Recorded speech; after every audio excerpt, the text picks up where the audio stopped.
The bad news is that the Fed has become extremely aggressive and hawkish. The good news is that we are beginning to get data that is confirming that the economy, the U.S. economy, is in recession. And if you've tuned in before, you know that we believe that that Europe and China effectively have been in recession as well. So now a global recession. We're also getting a lot of indicators that prices are coming down. And I think this notion that the inflation that everyone has been worried about is quite a wrong way of looking at the world right now. We believe that deflation is the much bigger risk. We've been saying this for a time. We've been ridiculed for saying it. And we were challenged by those who were sure that we were back into a 70s style inflation scenario. We think that the pricing action, and I'm not just talking about stocks and bonds, I'm talking about commodity prices, crypto prices, and perhaps soon even housing prices, that many people will conclude the greater risk is deflation. And as you know, we don't think deflation is a bad thing per se. It is a bad thing the way the Fed has approached it, we believe. But deflation can be a very good thing if it is caused by technology and progress. And we think we're going to see a lot of that over the years. But right now, we're looking at bad deflation. And we're going to have to get through this. I think the next Fed move is supposed to be at the end of this month. And the Fed is out of its quiet period. So all the Fed governors have been traipsing out saying we're going 75 basis points, another 75 basis points. Well, we think that they will rethink that in this month as we get not only more pricing signals, but earnings reports and guidance from companies who will be probably confirming that the U.S. is now in recession. So bad news, good news, darkest before the dawn. We called this segment Finding Growth. We think growth is going to be scarce this year. And as you know, innovation is all about growth. Innovation is also about solving problems. We have a lot of problems now. A recession is going to be providing another set of problems. So, well, crypto had its worst quarter since 2011. And it's a much more mature market than it was back then with the boom bust. So that's saying something. The S&P down 20% year to date, NASDAQ down roughly 30%. So the stock market has not seen a worse year to date since 1962. And that was when the Cuban Missile Crisis took place. And then what happened after that is we ended up in the Great Society, guns and butter, and inflation took off. But first, the stock market was a barn burner. It was very hot from 62 to 66. When it comes to bonds, this has been the worst year-to-date performance in bonds in anyone's lifetime. And by some measures, you have to piecemeal the bonds, but to try and get the record, the worst since 1788. That's more than 250 years ago. So, or almost 250 years ago. So it's been a very, very rough market for investors. We think there is light at the end of the tunnel. The light is that the Fed is getting a lot of signals that will ultimately end up in the lagging indicators called the PPI and the CPI. They're getting a lot of indicators, and I think a lot of companies are going to be telegraphing in their earnings reports this next month that we are in recession. And I do believe the Fed will do a double take. While the stock market is still surging right now, investor sentiment may be taking a turn. Around 34% of U.S. investors feel bearish about the next 6 months, according to a weekly survey from the American Association of Individual Investors released in late January. That's up from around 29% the week prior. While nobody can predict what the market will do, especially in the short term, some metrics suggest that a downturn could be on the horizon. The Buffett indicator, for example, suggests that a slump could be ahead. This indicator, made famous by Warren Buffett, measures the ratio of the total market capitalization of all publicly traded companies to U.S. gross domestic product, GDP. In 1999, Buffett used this indicator to predict that the market would soon face a steep downturn, a prediction that came true just a year later when the dot-com bubble burst.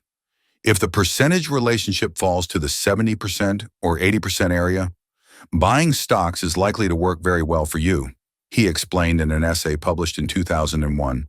If the ratio approaches 200%, as it did in 1999. Little time on crypto. It has been an incredible month, and fears of systemic collapse have been rife in the marketplace. So we've seen Bitcoin, it peaked way back in November at 69,000, and it is now at 19,500. It is still higher than its pre-COVID 7 to 10,000 range. And it is just about at its 2017 high. So this could be some support. It's also at, it is below its 200-week moving average, which is at 22,500. So there is some concern that that is the new resistance. Now, as we've seen the last month play out, talk about a reach for yield. Crypto personified that. DeFi personified that. And we knew that the Luna Terra experiment with algorithmic stablecoins was not going to work. It was backed by nothing. And I remember we did a podcast with Do Kwon. It's still on our site. And I remember listening to it twice because I couldn't understand what he was doing or saying.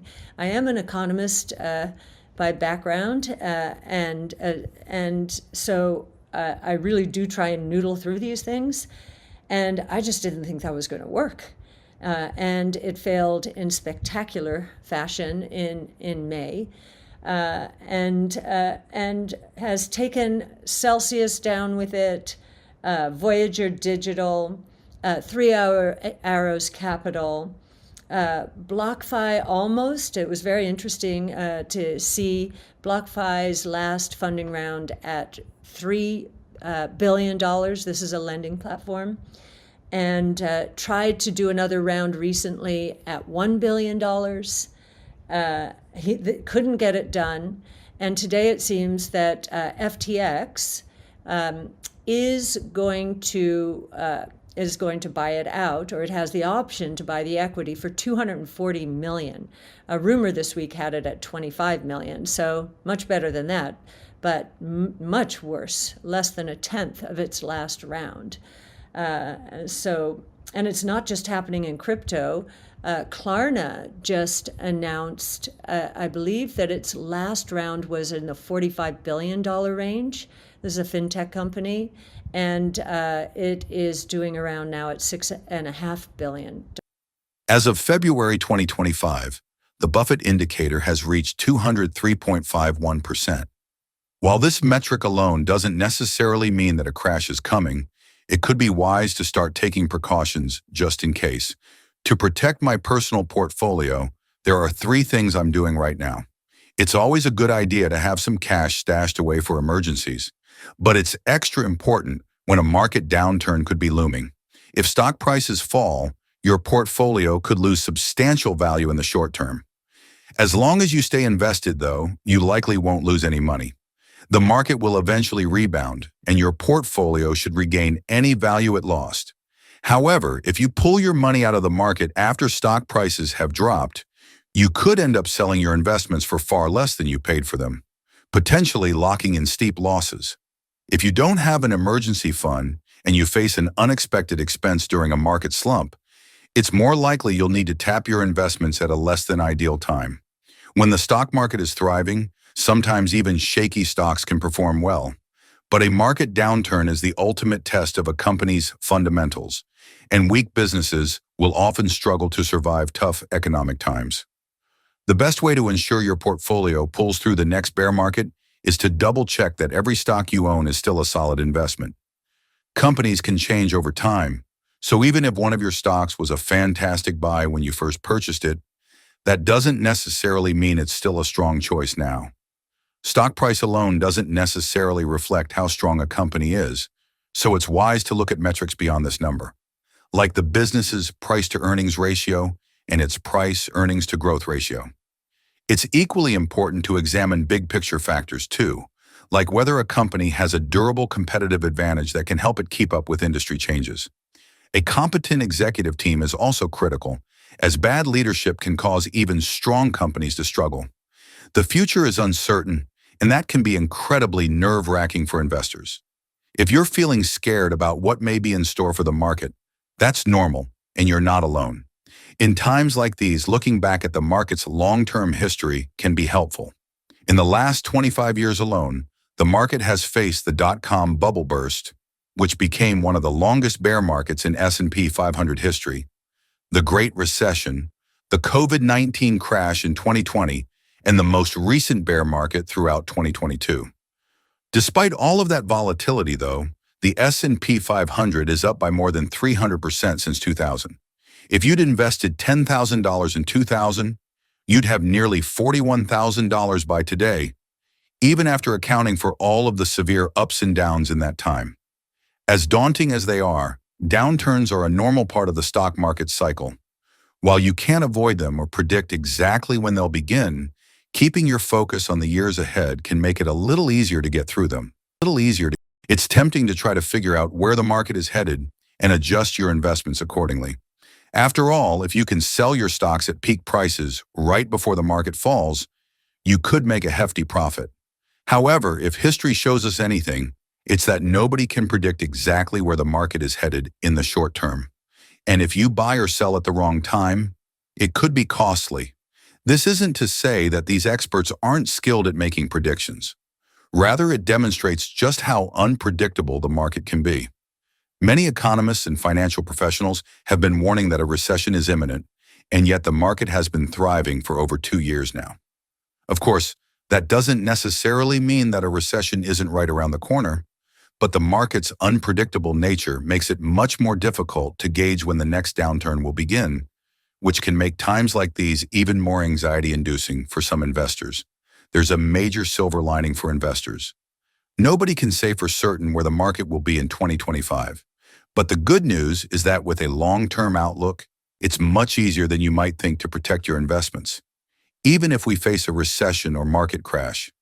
If stocks take a turn for the worse, your portfolio could lose value in the short term.